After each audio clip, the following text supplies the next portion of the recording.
So for this new year, we essentially get someone named Yang, who is definitely a servant that is a unit in the game of FGO. Now, I'm not saying that to be mean, but she's essentially just a single target version of Hokusai. And you're kind of all over the place when you ask people how good she is. You either have people saying that she's like one of the most broken servants in the game, or that she's absolute dookie dog water, or I think it's actually just more in the middle. Like, Yang is definitely not a bad servant, but she is not absolutely game-breaking. She has very high potential, but has a very weird style of gameplay very similar to Hokusai, and since she's also an arts ruler, I just have no problem calling her the single-target version of Hokusai. But we're going to talk about her in today's video. Before we begin, if you have not already, what are you doing? Click that like and that subscribe button. Your boy is out here with the daily FGO content grind, and that like and that subscribe goes a long way in showing your support for the channel. If you want a free way to help support the channel as well, I am affiliated by all means with LD Emulator and Loot Cakes down in the description down below. And a major question that a lot of people ask me, no, you do not get banned if you use an emulator for FGO. They're pretty chill about people being on emulators, and it's just really nice if you want to play on your computer. Now, do keep in mind, LD Emulator is an Android emulator, so if you're on iOS, do not transfer if you still have Saint Quartz on your account, because you will lose all of them. You could transfer when you have 0 Saint Quartz, but not when you have any that you don't want to lose. I'm trying to, warn people, make sure you don't lose any of your Saint Quartz. I'm out here looking out for you people, alright? But then finally, we are out of vacation time, so I'm going to start streaming on the weekdays again over on the Twitch, so that is going to be down in the description down below, as well as the join button. If you click that, you get channel member exclusive content. So with all that being said, let's go ahead and stop the delay. Enough dilly-dallying. Let's go ahead and just start talking about Yang, starting off with her hits, which her hits aren't broken by any stretch of the imagination, but they are still fairly nice. They're definitely not bad by any stretch of the imagination. She's rocking a double quick double arts deck with 15% star gen, and keep in mind that also as a foreigner, she does get a passive 2 stars every single turn. I know it's not very much, but it does kind of help out her star genning abilities just a little bit. Going from 8 to 10 stars in a turn does at least guarantee that one card will fully get crits if you have star weight or something like that. Or it matters more if you want to go from like 48 to 50. Although I'm not sure Yang will really be dropping 50 by herself, at least not before her first skill gets upgraded, but it is just something to note. It is there at the very least. And her quick cards are quite good with 4 hits on both of them, and the same thing goes for her arts cards. They both have 4 hits on them, and she's rocking 0.51% NP generation rate, meaning that these arts cards really aren't going to be genning a lot of NP unless you're critting. They're going to be pretty average otherwise, but when they do crit because of those high hits, you will get a decent bit of your NP back as well. Unfortunately, this made the extra attack suffer a little bit, because the extra attack, if you guys did not know, is a composite card that gens stars NP and does big boy damage. But because the NP stat is a little on the lower side, it having 4 hits really isn't going to let it shine when it comes to genning NP, but because the star genning stat is at 15%, it's essentially going to function as your 3rd quick card, funny enough, in a Brave Chain. So that is just something to note with her hits. Just know this, the main takeaway is that nothing super exceptional, just kind of play her as you would any other single target art servant that also has some star genning capabilities.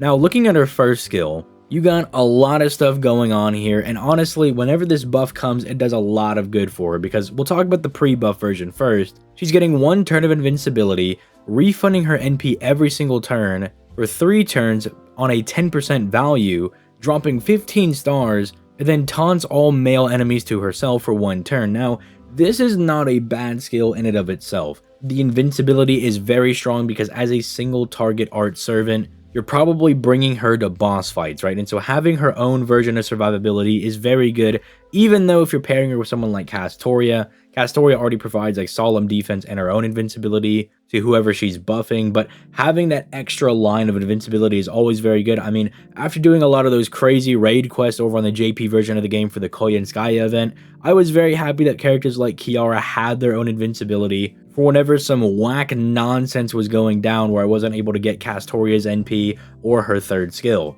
So having that in the back pocket's very good. 10% NP gain every single turn is very, very strong, because as we were saying, she's very reliant on getting crits on those art cards, so this kind of gives her a reliable bit of NP every single turn, and that's obviously just very good for making her more consistent. It's just the bottom 2 parts While gaining 15 stars and having a taunt is very good, the fact that it's only for male enemies and that it's only 15 stars are both a little whack in my opinion, and that's why they decided to buff those in the future, and they make her drop 25 stars and they just give her a general taunt for everybody for one turn, and that makes her a lot better, as 25 stars is half of the stars you need to guarantee that every card on your turn is a crit, so that's very, very strong. And that's kind of what I was talking about when it came to her star genning earlier, where you're probably not going to hit 50 stars nowadays unless you have someone else that's kind of helping out her star gen. But as soon as you get this first skill upgraded, she really only needs to gen 23 stars because she'll have 25 from skill 1, 2 from her passives, and with how good her quick cards are and how high her natural star genning is, that really shouldn't be all that hard. So skill 1 is already pretty decent as is, but it definitely gets a lot better in the future with some minor tweaks. Then we move on to skill 2, which this is definitely a really interesting one, because basically she has a 60% battery, because what she does is she absorbs all enemies' NP gauge by 1, which is already really good as is, but then for each NP that she drains, she gets 20% per user. So she essentially has a 60% battery, which is really good. Although keep in mind she is a single target servant, so you're probably not going to get to utilize that all that often, but if you're, say, fighting a boss that has a bunch of goons with them, or again, we just got the weird new beast battle in the Koyanskaya event, where she will resummon 2 goons alongside her whenever her break bars are broken, and so it's really good for those fights because then she essentially gets a 60% battery. Now, usually you're probably only going to get 20% out of this if you're fighting a boss one-on-one, but hey, there might be some interesting scenarios coming up in the future because we do have 6 enemy nodes now on the JP version introduced with Lost Belt 6, so potentially if you have like one really beefy enemy and then 5 goons, Yang could have a 120% battery, so the potential for this skill is very vast. It goes anywhere from 20% to the potential 120%. It just really depends on how many enemies you're fighting. Then on top of that, it also lowers all of their defense by 20% for 3 turns, so just a very strong utility skill overall. With NP control, a potentially very strong battery for Yang herself, you know, probably capping out anywhere on 20 to 60% usually. I don't think you're really going to be fighting 4+ enemies all that often, even after Lost Belt 6, but we'll see where the game goes. And then the reduction of defense is very nice for not only her damage, but any other DPSs you have in the turn as well. Then we have her third skill, which this is kind of the thing that kickstarts Yang's whole style of gameplay, because essentially what it does is it gives her an on-attack buff for 3 attacks that reduces the enemy's defense by 10% for 3 turns and hits them with burn whenever they're hit by her normal attacks.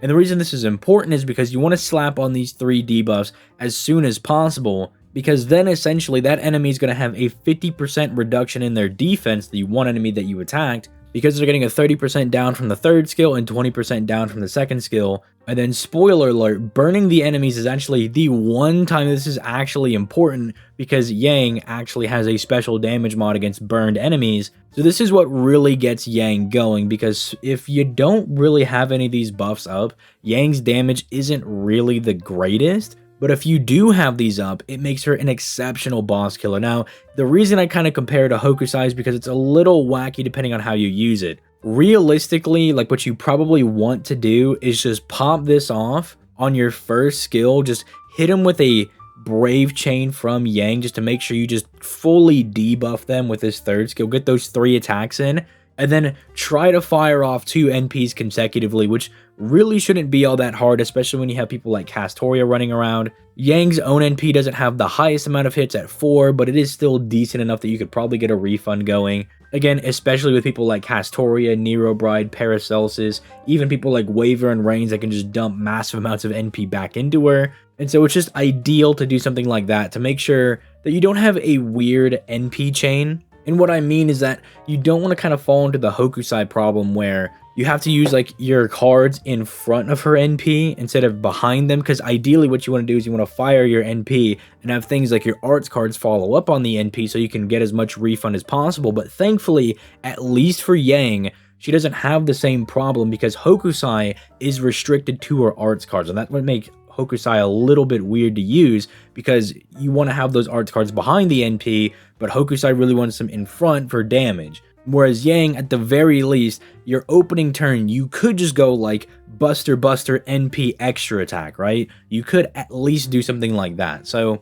it does make Yang a bit better, in my opinion, for this style of gameplay, because at least you don't have to waste your arts cards. Now, again, anytime you get your arts cards, you want to have them following the NP because you want to make sure you're still refunding, right? But these are just kind of like different ways to kind of use Yang, and these are like two different ways you can kind of use her. And really, regardless, as long as you're getting these burns and these defense reductions on the enemy, the payoff is absolutely massive, because if we look at her NP, she's dealing big boy damage to the enemy. Like, this is literally just a big chungus NP. She smacks him for a lot of damage, gives them 3 more turns of burn, and then her damage mod is literally 150% to 200% extra damage if they're burned. So essentially, once you start getting her NP, they're at least always going to be burned. Unless they debuff cleansers themselves or something, they're always going to be burned. And even without the defense down, her burn damage is actually really good. Like, when she has the special damage mod for burn, she's one of the harder hitting single target servants with that. And then really all you gotta do after that is just kind of continually get the 3rd skill up, which is where someone like Tamamo is actually not all that bad, because it is on a 6-turn cooldown. So kind of getting that cooldown reduced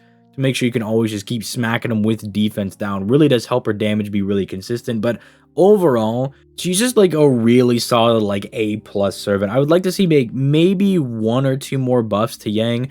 2 is probably asking a bit too much, but honestly, the thing that I'd probably like to see the most is just reduce the skill cooldown of skill 3. I didn't even mention the defensive buff that she has on skill 3, because 20% defense really isn't that big of a deal. It really doesn't do much for her. It's kind of just tacked on there at the end. So either buff up that defensive buff and make it a bit more worthwhile, or also additionally add like an arts reduction for all enemies of like 30% for 2 turns or something like that. Just something a bit more mod. I would love it to see it for 3 turns, right? Like, that would be super nice. But I don't know if they'd actually do that, because that might be a little bit too much. I don't know, 30% 2 turns, 50% for 1 turn on one enemy. That might be kind of sick. But she's definitely a servant that if you wanted to go ahead and summon for her, I'm not going to fault you at all for trying to go for her. She's a very, very good boss killing servant, as you guys can tell, because she's just capable of outputting really good damage. And because you can kind of just get the first turn in of just like doing whatever random brave chain and just smacking with all the defensive downs and burning them, and then after she fires her NP, she at least consistently has the burn damage. It makes her really good if you can kind of just keep her alive. Which, to be fair, she's not really going to be dying out that easy, because she can at least control when the enemy's NP, and she has her own invincibility. So it's like, she's not the most fragile thing in the world. She can kind of keep herself around as long as you're supporting her properly. So not a bad servant to go ahead and summon for if you absolutely want her. Just, again, remember, we're in the year of Castoria now. She's going to be coming out in like August or something. And Yang will come back at the end of the year, so if you want to summon for Yang then and just kind of hoard cords for Castoria, that's perfectly fine. But if you're like, man, I really want to have Yang the second Castoria drop so I can use them together, that's also understandable, but I would still advise to save for Castoria. But if Yang is one of those servants that you really, really like, and you have a few extra multis laying around, you know, you're like, okay, I don't mind doing like a multi or 2 for Yang, then she's not the worst servant to summon for, alright? That's just kind of the main point I'm trying to get across. But with all that being said, let me know what you guys think in the comments down below, and I'm gonna go ahead and get out of here. You guys have yourselves a nice day. Peace, late guys.